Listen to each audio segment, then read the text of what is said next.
A cooperação jurídica internacional pode ser entendida como um modo formal de um país pedir para outro país alguma medida judicial, administrativa ou investigativa para o andamento de um caso concreto.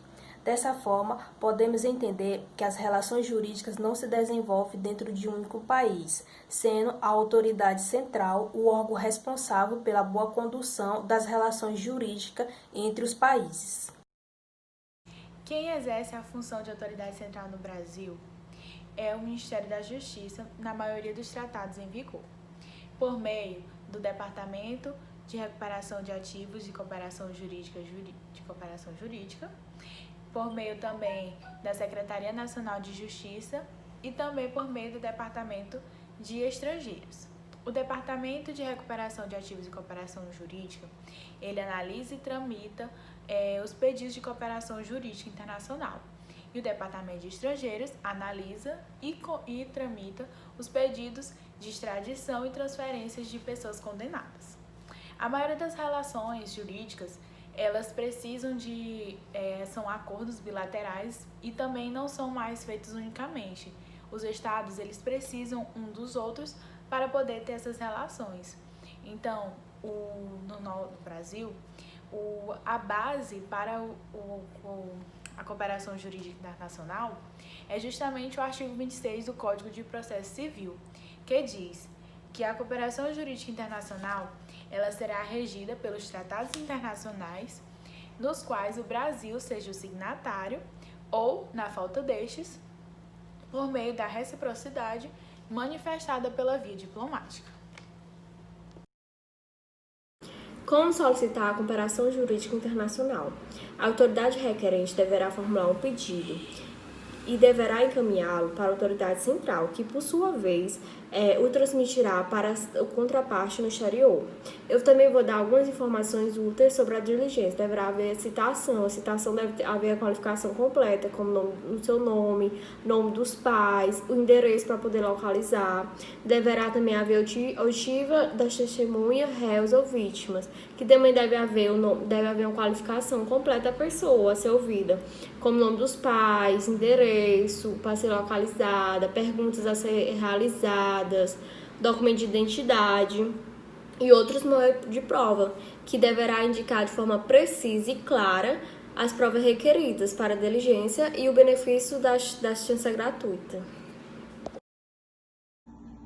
Algumas informações úteis sobre o Acordo de Cooperação Jurídica Internacional que envolvem alguns países da América do Sul.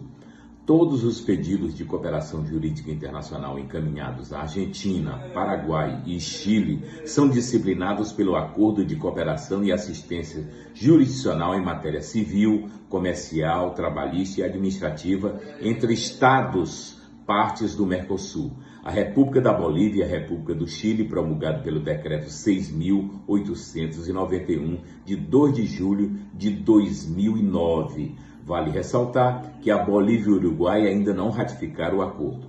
Para a instrução do pedido, deve ser observado os artigos 6º e 10º do acordo, onde constam os requisitos para a preparação da carta rogatória, bem como dos documentos que o acompanham. Um fator interessante no cumprimento da carta rogatória é que ela não acarretará custas, exceto quando sejam solicitados meios probatórios que ocasionem custos especiais, como, por exemplo, perícia. Nestes casos específicos, devem ser registrados na carta rogatória os dados da pessoa, que no estado requerido procederá ao pagamento das despesas conforme o artigo 15º do acordo. Como elaborar informações acerca do pedido de cooperação jurídica internacional? Bem, devido à grande demanda de processos entre os estados eles sentiram a necessidade de criar mecanismos que fossem mais céleres e que trouxessem maior segurança jurídica entre a comunicação desses países. Portanto, eles criaram 2 mecanismos bastante importantes, que foi a carta rogatória e também o pedido de auxílio jurídico direto, também chamado auxílio direto. Essas 2 ferramentas, elas são bastante importantes, até porque mesmo elas possibilitam a comunicação direta entre as autoridades internacionais e também garantem que não precisam haver uma formalização ou até mesmo uma homologação judicial entre esses atos. Até porque o Estado estrangeiro, quando ele for fazer esse pedido de cooperação jurídica, ele já direciona para a autoridade central, no qual ela vai analisar e vai entregar a outra autoridade competente para que ela possa ali aplicar o pedido de auxílio jurídico. No que se refere à solicitação do pedido de cooperação jurídica, no Brasil, o órgão competente para fazer a solicitação desse pedido vai ser a autoridade central.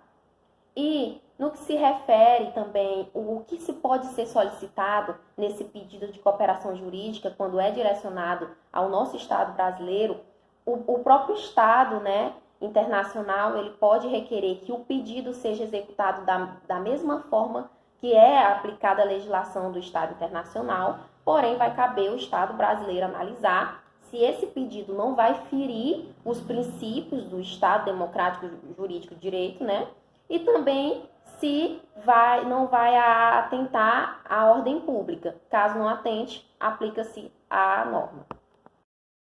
Executar o pedido de cooperação jurídica recebido aqui no Brasil.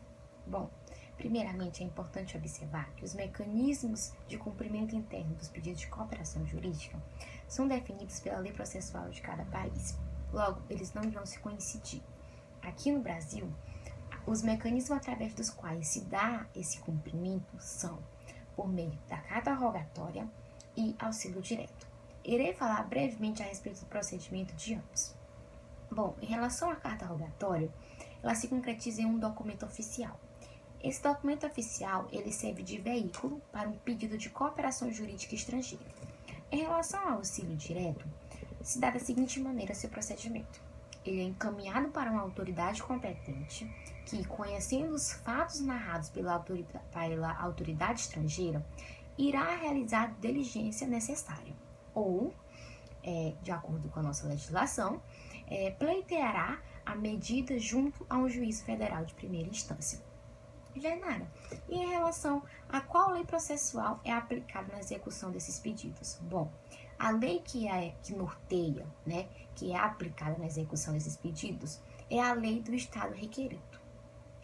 Bom, o Estado requerente, ele pode, no entanto, solicitar ao Estado requerido que, ao executar esse pedido, ele se utilize de procedimentos específicos. Como tramita um pedido passivo de cooperação jurídica internacional?